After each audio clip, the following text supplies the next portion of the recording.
Viral aksi petugas damkar berdaster padamkan kebakaran, berawal lomba Agustusan. Beredar di media sosial sebuah video yang memperlihatkan aksi petugas pemadam kebakaran berdaster di Palabuhan Ratu, Kabupaten Sukabumi, Jawa Barat, memadamkan kebakaran.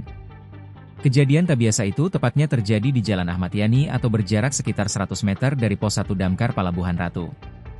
Wadan Pos 1 Damkar Palabuhan Ratu, Wawan Setiawan, mengatakan, petugas pemadam kebakaran berdaster memadamkan kebakaran itu terjadi sekira pukul 10.14 WIB, Jumat, 22 Agustus 2025.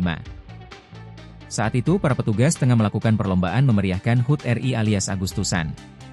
Saat tengah asyik melakukan perlombaan bola voli, tarik tambang hingga lomba makan kerupuk dengan memakai daster, petugas damkar tiba-tiba mendapatkan laporan kebakaran sepeda motor. Wawan mengungkapkan, para petugas yang masih memakai daster langsung sigap berlari untuk memadamkan api yang membakar sepeda motor Vario itu. Ia waktu itu dalam rangkaian acara perlombaan di bulan Agustus, ketika itu berbagai macam perlombaan ada volleyball, lomba makan kerupuk dan segala macam, tapi waktu itu memakai seragam perempuan yaitu daster. Tiba-tiba ada laporan bahwa tidak jauh dari posko ada kebakaran, kata Wawan kepada tribunjabar.id di Pos Damkar Palabuhan Ratu, Sabtu, 23 Agustus 2025. Wawan menjelaskan, anggotanya langsung memadamkan api menggunakan alat pemadam api ringan, APAR.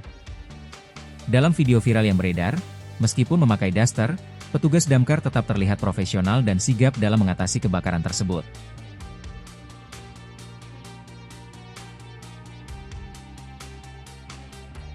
Download Tribun X sekarang, menghadirkan lokal menjadi Indonesia.